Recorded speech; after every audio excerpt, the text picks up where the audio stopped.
लोकवार्ता news 24 शोध सत्याचा।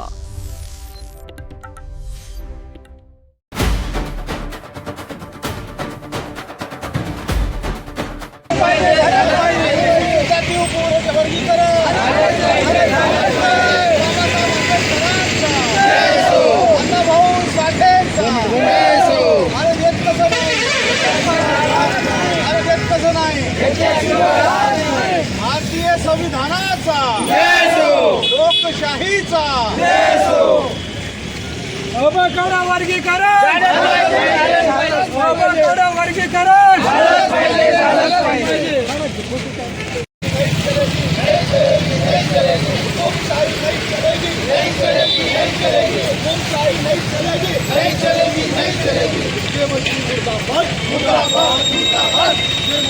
मुर्दाबाद मुर्दाबाद मोदी सरकार मुर्दाबाद मुर्दाबाद मुर्दाबाद मोदी सरकार दादागिरी नहीं चलेगी नहीं चलेगी नहीं चलेगी हुकुमशाही नहीं चलेगी नहीं चलेगी नहीं चलेगी हुकुमशाही नहीं चलेगी नहीं चलेगी नहीं चलेगी।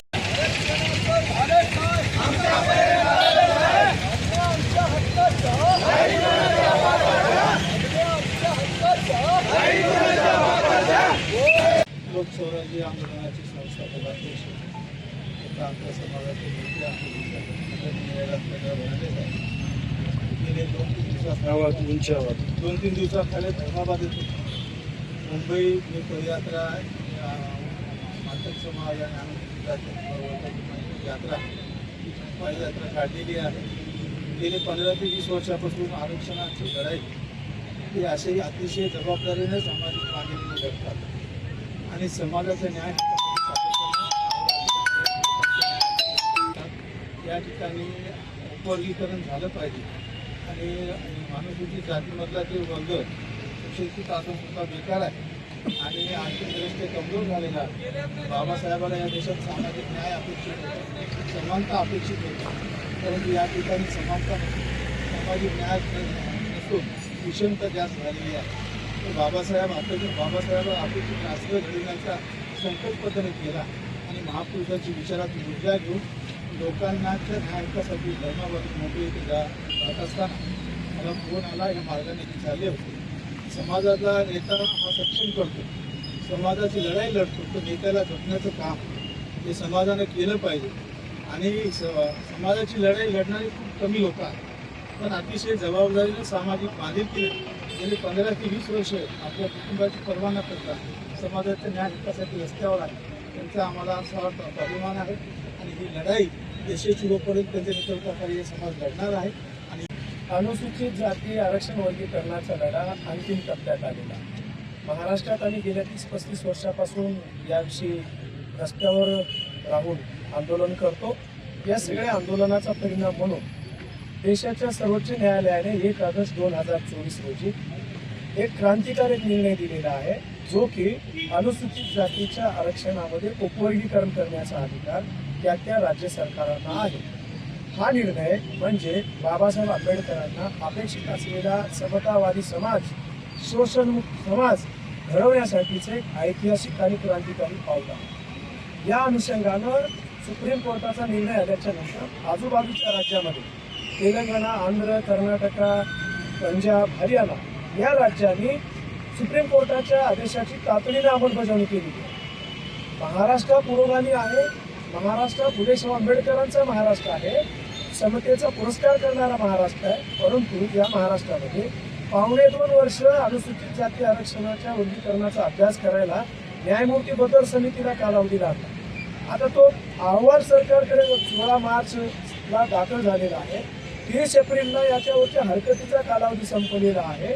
आता आनंद बद्दल समितीचा अहवाल मंत्रिमंडळाच्या बैठकीत ठेवणं आणि वर्गीकरणाचा कायदा करणं एवढे औपचारिकता बाकी राहिली असताना महाराष्ट्राचे मुख्यमंत्री म्हणतात अजून आम्ही 2-3 महिन्यामध्ये या विषयाला न्याय देण्याचं काम करतो। एकीकडे महाराष्ट्रात मेगा भरती सुरू आहे, त्या मेगा भरतीमधला साधारणतः 35% भाग पूर्ण झालेला आहे। उर्वरित भाग जर वर्गीकरणाशिवाय होत असेल तर या मूळ समाजात फार मोठा अन्याय आहे आणि म्हणून आम्ही 27 एप्रिलपासून मुंबईच्या आझाद मैदानावर अभद्रमुख आंदोलन सुरू केलेलं होतं।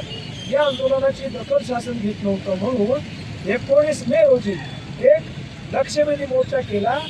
आंदोलक मंत्रालयाच्या मैदानासमोर आणि आझाद मैदानामधल्या झाडावर चढून सरकारचं लक्ष वेधल्याच्या नंतर राज्याचे सामाजिक न्याय मंत्री संजय शिरसाट हे शिष्टमंडळाला भेट देतात आणि म्हणतात, हा विषय माझ्या हातात नाही. माझ्या हातात नाही विषय, मुख्यमंत्र्याच्या हातात आहे. आम्ही कायम मुख्यमंत्र्याच्या भेटीचा आणि चर्चेचा आग्रह धरल्याच्या नंतर संजय शिरसाटांनी सांगितलं होतं मोर्चाच्या शिष्टमंडळाला, आम्ही 4 दिवसामध्ये भेट घालून देऊ. परंतु अद्याप भेट झालेली नाही.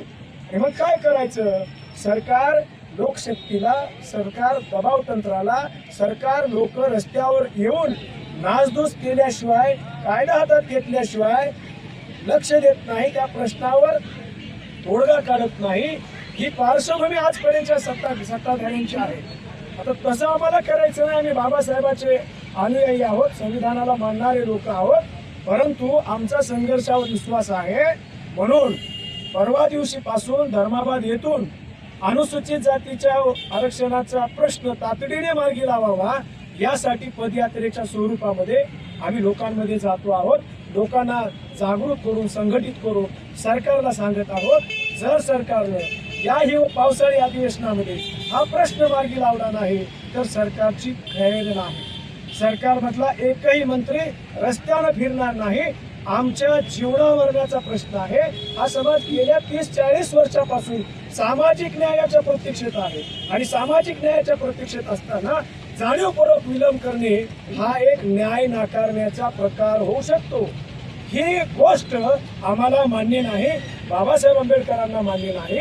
शेवटच्या माणसाला मुख्य प्रवाहामध्ये आणायचं असेल तर वर्गीकरण हा त्याच्यावरचा जालिम उपाय आहे, ऑपरेशन आहे. आमचं सरकारला निवेदन आहे, ही यात्रा मुंबईला येण्याच्या अगोदर वर्गीकरणाचा निर्णय झाला पाहिजे. नाहीतर महाराष्ट्रातली कायदा सुव्यवस्था बिघडली, त्या शासन आणि महाराष्ट्राचे प्रमुख म्हणून, मुख्यमंत्री म्हणून देवेंद्र फडणवीस जबाबदार असतील. हा इशारा मी अण्णाभाऊच्या आणि बाबासाहेबांच्या साक्षीनं क्रांतिकारी नगरी आहे देगलूर शहर, त्या देगलूर शहरातून हा इशारा देत आहे. लोकवार्ता न्यूज 24 शोध सत्याचा.